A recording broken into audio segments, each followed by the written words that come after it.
Chess is widely regarded as one of the oldest games in the world. It was invented way back in the year 2020 by a Netflix show called The Queen's Gambit, and was quickly adopted by the internet, spawning hundreds of chess streamers, dozens of communities, and 2 jokes.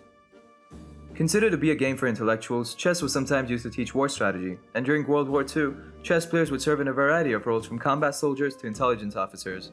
Nowadays, it's mainly used as a metaphor for rappers to demonstrate their wit and cunning over their ops, and for people to post their improperly set up boards on Instagram to show that they're more than just a pretty face. Now, if you are thinking about getting into chess but are confused about where to start, let me help you out. The board consists of 64 squares with numbers corresponding to the rows and letters to the columns, but don't worry, you'll never use it. Each player has 8 pawns, 2 bishops, 2 knights, 2 rooks, a queen, and a king. The pawn can move 1 square at a time unless it's on its starting square where it can move 2 squares at once, cannot move backwards, and can only capture diagonally either left or right. And if someone does this shit, call them out for cheating. The bishop can move how many ever squares diagonally across the board, and each bishop is confined to its own colored square. The bishop also has the ability to become f***ing invisible when it's on these squares. You can see the bishops again only if you become an international master or higher. The knights move in an L shape and can jump over pieces. They also have the ability to move backwards, but you'll never do that either. The rook can move either vertically or horizontally and is worth more than a bishop or a knight. The queen can move like the rook and bishop but not like the knight and is the second most valuable piece on the board, so take care of your queens. The king is the most valuable piece on the board and can move in any direction, but only 1 square at a time. Now, each piece is worth a certain number of points. The pawns are 1 point each, the bishop and knight are 3 points, the rook is worth 5 points, and the queen is worth 9 points.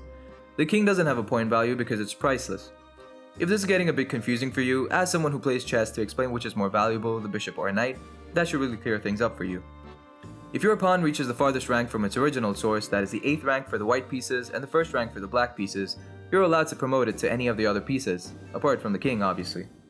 The objective of the game is to checkmate the opponent's king before they do yours. The king will be checkmated when it's under attack and has no squares to escape to, and no pieces that can capture the attacking piece.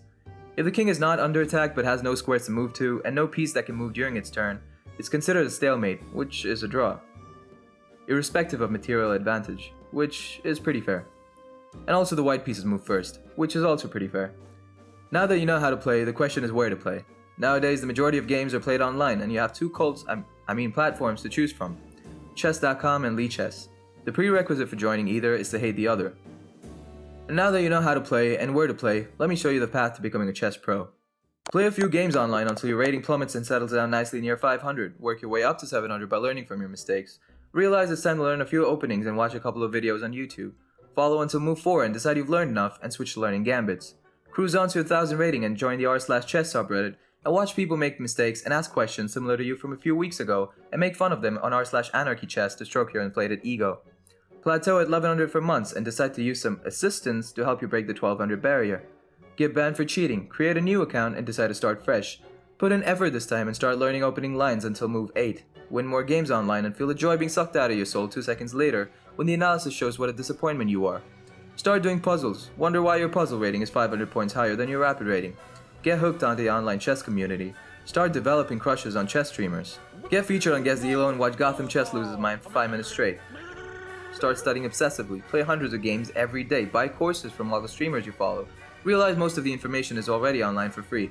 Actually get good. Enter multiple competitions. Steadily climb the Elo rating. Become an international master. It's still not enough. Study harder. Analyze faster. Be better. Enter more tournaments, play more games, fight through adversity, spend years perfecting your lines, dedicate your entire life for this addiction that started off because you thought Anya Taylor-Joy was hot. Finally, become a grandmaster. You've done it. You've joined the esteemed ranks of those who, like you, have dedicated themselves to one of the oldest games in the world. Those who will go down in history. Those whose games will be studied for years to come. Those who will inspire many more like yourself to pursue perfection in this incredible game. You are a grandmaster. Get accused of using anal beads to cheat?